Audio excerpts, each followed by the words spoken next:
तो वही छत्तीसगढ़ में युक्तियुक्तकरण मामला जो है हाईकोर्ट पहुंच गया। स्कूल शिक्षा विभाग के आदेश को 34 शिक्षकों और संघ अध्यक्ष संजय तिवारी ने चुनौती दी।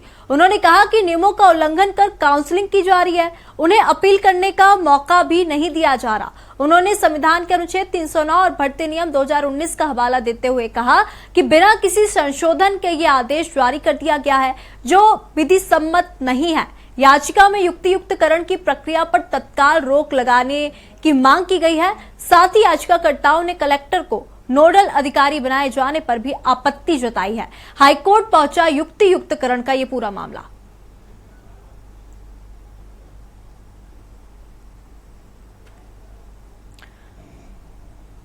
तो शिक्षकों ने हाईकोर्ट में याचिका जो है दायर कर दी है। नियमों के खिलाफ काउंसलिंग का आरोप जो है शिक्षक लगा रहे हैं और अपील का मौका भी नहीं देने का आरोप जो है लगाया जा रहा है। युक्तियुक्तकरण प्रक्रिया पर रोक लगाने की जो मांग की गई है, तो आपको बता दें युक्तियुक्तकरण का ये जो पूरा मामला है अब हाईकोर्ट पहुंच चुका है। नियमों के खिलाफ काउंसलिंग का आरोप जो है लगाया जा रहा है, अपील का भी मौका नहीं दिया जा रहा, यह भी आरोप लगा है। युक्तियुक्तकरण प्रक्रिया पर रोक लगाने की मांग जो है की गई है। अब ये जो पूरा मामला है ये हाईकोर्ट में पहुंच चुका है।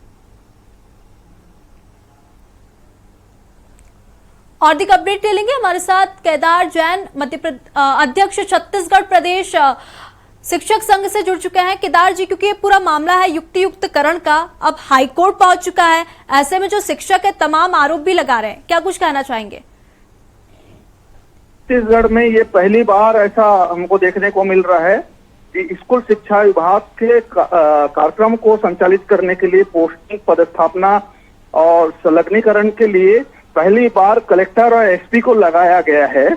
मतलब ये समझ लीजिए कि किस हद तक ये जो है प्रशासनिक आतंकवाद छत्तीसगढ़ में स्कूल शिक्षा विभाग का दिख रहा है। ये स्पष्ट तौर पे हम लोग महसूस कर रहे हैं। प्रदेश के सारे शिक्षक संवर्ग इसका इतना बड़े पैमाने पर विरोध कर रहे हैं।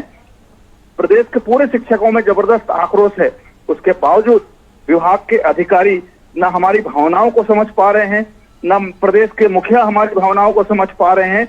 बड़े पैमाने पर त्रुटि हो रही है। सूची जो बनाई गई है उसमें पोस्टिंग में मनमानी तरीके से जिला शिक्षा अधिकारी और पीओ मनमानी कर रहे हैं। भ्रष्टाचार चरम पर है।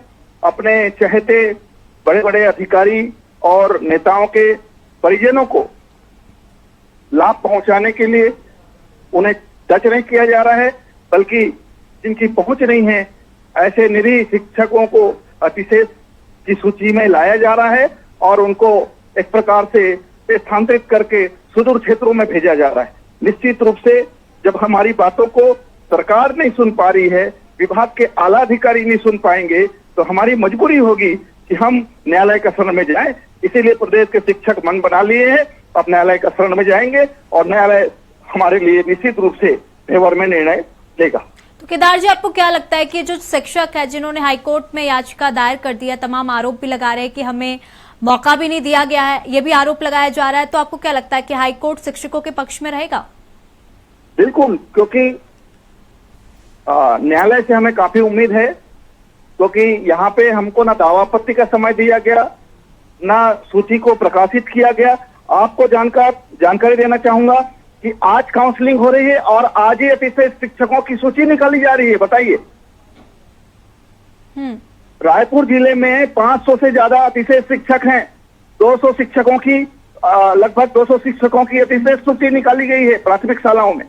तो सोचिए, मतलब बड़े नेताओं, बड़े अधिकारियों के रिश्तेदारों को, परिवार वालों को बचाने के लिए और छोटे कर्मचारियों को अतिशय की श्रेणी में ला करके स्थानांतरित करने का ये प्रयास हो रहा है। निश्चित रूप से हम लोग विवश होकर के, मजबूर होकर के, जब भ्रष्टाचार चरम पर हो और प्रशासन का आतंकवाद हो, विभाग का आतंकवाद हो, तो हमको मजबूरी में फिर न्यायालय का शरण जाना पड़ेगा और बड़े पैमाने पर, बड़ी संख्या में हमारे प्रदेश के शिक्षक न्यायालय के शरण में जाएंगे। क्योंकि केदार जी, यहाँ पे अगर देखा जाए तो यहाँ पे जो शिक्षक लोग हैं वो युक्तियुक्तकरण को जो प्रोसेस हो रही है इसको तत्काल रोकने की मांग भी कर रहे हैं, तो आपको क्या लगता है कि युक्तियुक्तकरण की जो प्रक्रिया है रुकेगी?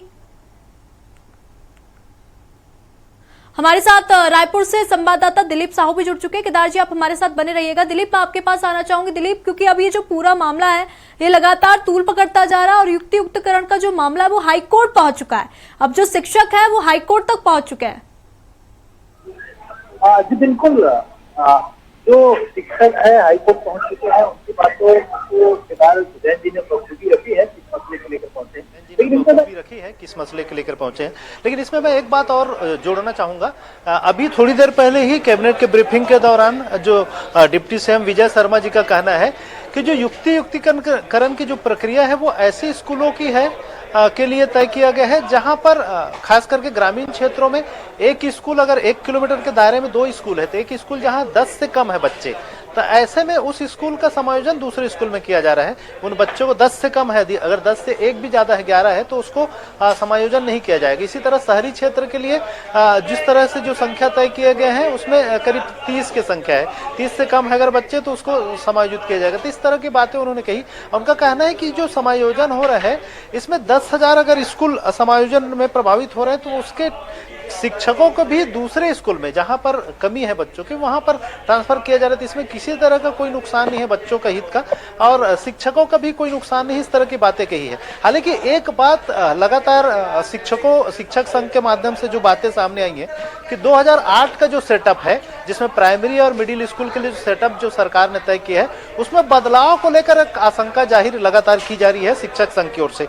इसको लेकर भी हमने सवाल उठाया था। अभी थोड़ी देर पहले ही मैंने डिप्टी सीएम विजय शर्मा जी से सवाल उठाया था। हालांकि उन्होंने सेटअप के लेकर जो जवाब दिए हैं वो थोड़े से गोलमोल से दे दिए, लेकिन एक तरह से उनका कहना है कि सेटअप में बदलाव नहीं हो रहा है, ये एक तरह से भ्रम फैलाया जा रहा है। इस तरह की बातें उनकी ओर से कही जा रही है। अभी ये अच्छे से बता पाएंगे शिक्षक संघ की आखिर किस तरह के आदेश जारी हुए हैं, क्या वाकई सेटअप में बदलाव हुए हैं जिसकी वजह से ये विरोध कर रहे हैं, ये देखने वाली बात होगी। लेकिन फिलहाल एक नई तबादला नीति को भी कैबिनेट में मंजूरी दे दी गई है कि तमाम जो शिक्षक है जो पिछले समय से काफी समय से तबादले नहीं हो पाए थे तो स्थानांतरण के एक समय तारीख तय कर दिया गया है कैबिनेट के बैठक में, और जिसमें इसमें गैर शिक्षकी जो श्रेणी के हैं उनके लिए ही है इस तरह के मापदंड तय किए, क्योंकि युक्तियुक्तकरण के माध्यम से बहुत सारे शिक्षकों का ऑलरेडी स्थानांतरण हो रहा है, इसलिए उनको शामिल नहीं किया जा रहा है। उनकी जगह पर जो गैर शिक्षकी है। और